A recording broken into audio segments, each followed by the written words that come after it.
All right, so in this video, this is part 2 of the z-score notes. So in the first notes, we talked about how to calculate a z-score. And then in these second notes, we're going to talk about how to find the proportion or probability of something happening based on z-score. So the first thing we're going to start with is, what is the empirical rule? And basically the empirical rule is just if something is exactly 1, 2, or 3 standard deviations away, what does that mean? So the first thing is the mean is 0. It's right here. It doesn't matter what the mean is. Let's use a color other than blue. So it's right here in the middle. That's 0. If I go 1 standard deviation away from the mean in both directions, I actually capture 68% of the data points. If I go 2 standard deviations away from the mean in both directions, I capture 95% of the data.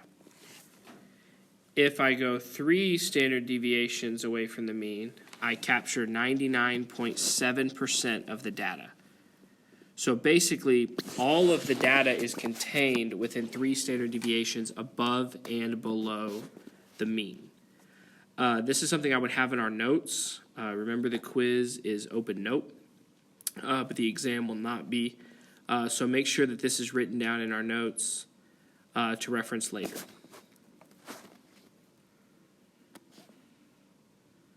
Okay, so we're going to do a couple of examples.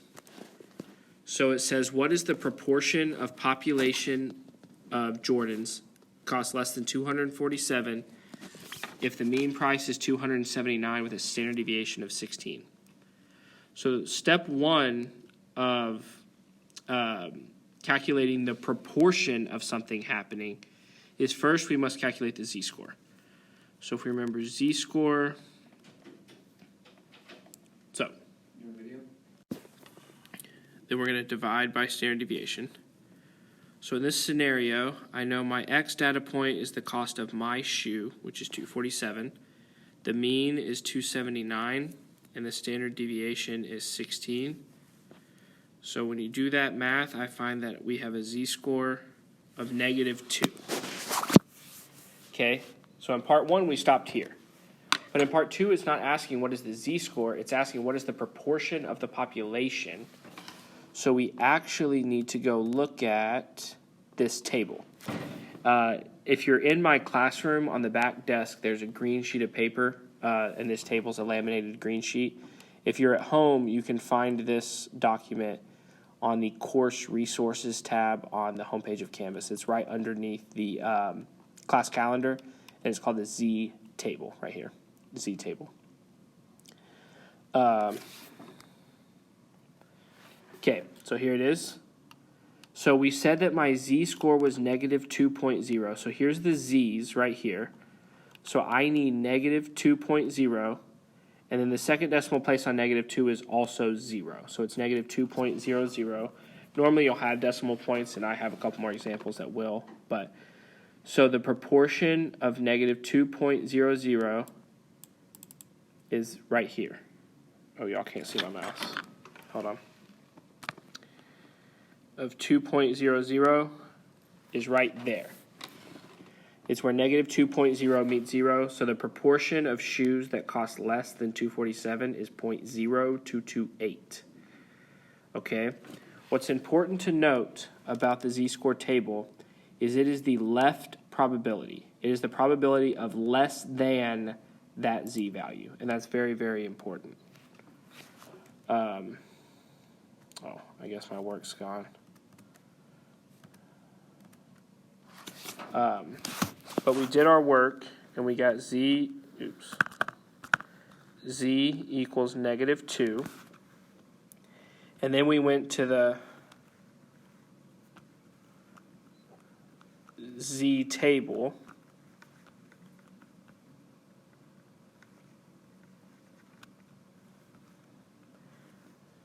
And the proportion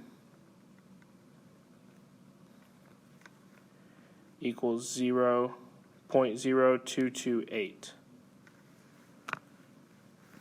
And that's our final answer. Okay.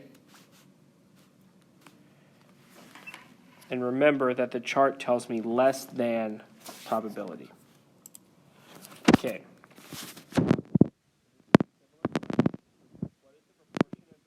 Greater than 23 if the mean is 16 with a standard deviation of 3.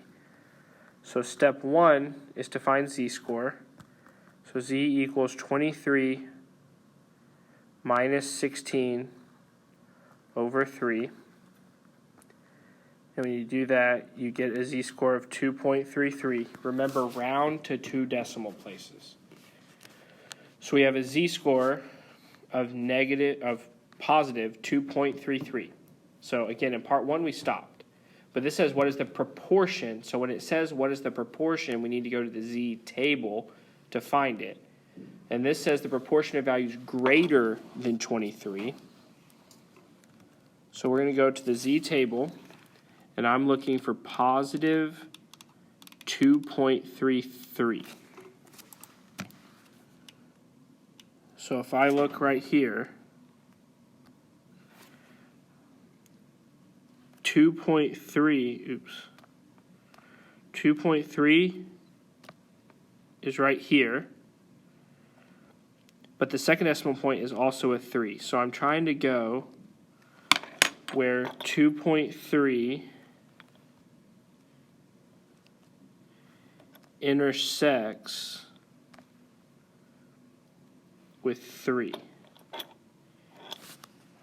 So the decimal place was 2.33. So I'm going where the row 2.3 meet the column 3. So the first decimal place is 3, so I go to 2.3. The second decimal place is also a 3, so I go over to 3.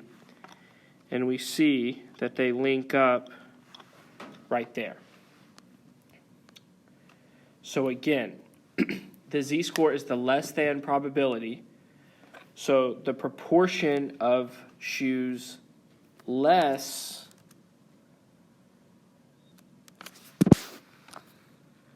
so the z table gave me 0.9901 when we went and located our z-score. The z-score was 2.33.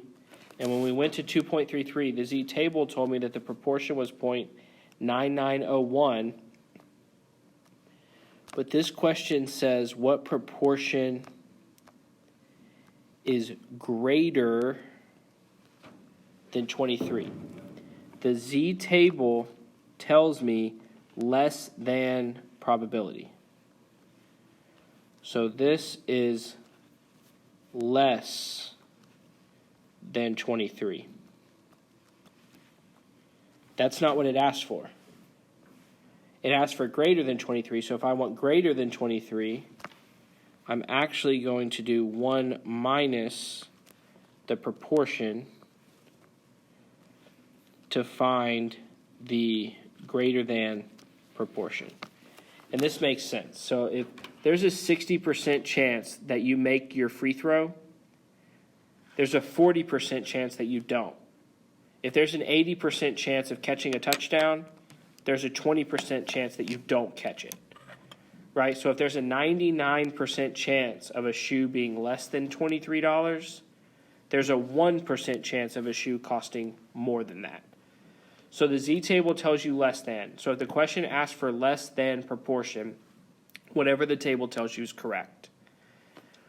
If it says greater than a value, you find the z-score, then you go to the z-table, but then the value of the table tells you less than. Well, that's not what you want, so you actually need to do 1 minus the z-table value to find the greater than. Okay, so our third and final example is the most complicated because it actually is asking for the proportion of a value between two values. So the first one was the proportion if it's less than a given number, which is what the z-table tells us. The second one was what's the proportion of greater than a certain value, And if it's greater than, you find the z-score, go to the z-table, but then it's 1 minus your answer. The third possibility is instead of less than or greater than, it is between two values.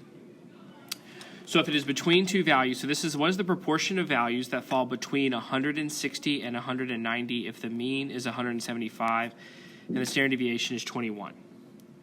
So first, we need to find the z-score of both. So we're going to find the z-score of 160 and 190 individually. So to find the z-score of 160, we see that it's negative 0.71. To find the z-score of 190, we see that the z-score is positive 0.71. That's just a coincidence that it's the same number with different signs. Don't expect that to happen every time. Okay, so first we find the z-score of both. Then after we find the z-score of both, we then go to the z-table to find the proportions. So let me switch tabs real quick. So we go to the z-table, and again, one of them was negative 0.71. So we go to negative 0.7. Oops, wrong one. Negative 0.7 is this line. And then we're trying to figure out where does negative 0.7, the second decimal place is 1. So we're looking where do those overlap. And in this case, they overlap at a proportion of 0.2389. So just remember that. We're about to go back to the slide. So the proportion for the negative 0.71 is 0.2389.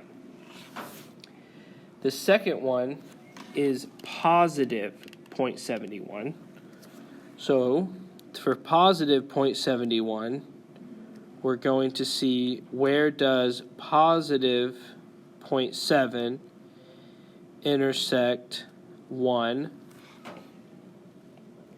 And in this one, our proportion where they overlap is 0.7611. And remember, I'm going to 0.71 because I round to 2 decimal places, and I got 0.71. So you go to the 0.7 row, and then the 0.01 column. So the 2 decimal places tell you the row and the column. All right, so now that we have our 2 values, sorry for the bell. Now that we have those 2 values, we need to go back to the slides. Maybe. There we go. Hold on. Here we go. And we see that the proportion of negative 0.71 was 0.2389. The proportion of 0.71 was 0.7611. Those are the numbers we just got from the table. So, if you want to know what proportion falls between 2 values, you find the proportion of both values individually. Then we subtract the 2 proportions. So you find the proportions individually. So we find 0.2389, we find 0.7611, and then we subtract the 2 proportions from each other. So the proportion of values that fall between 160 and 190 is 0.5222.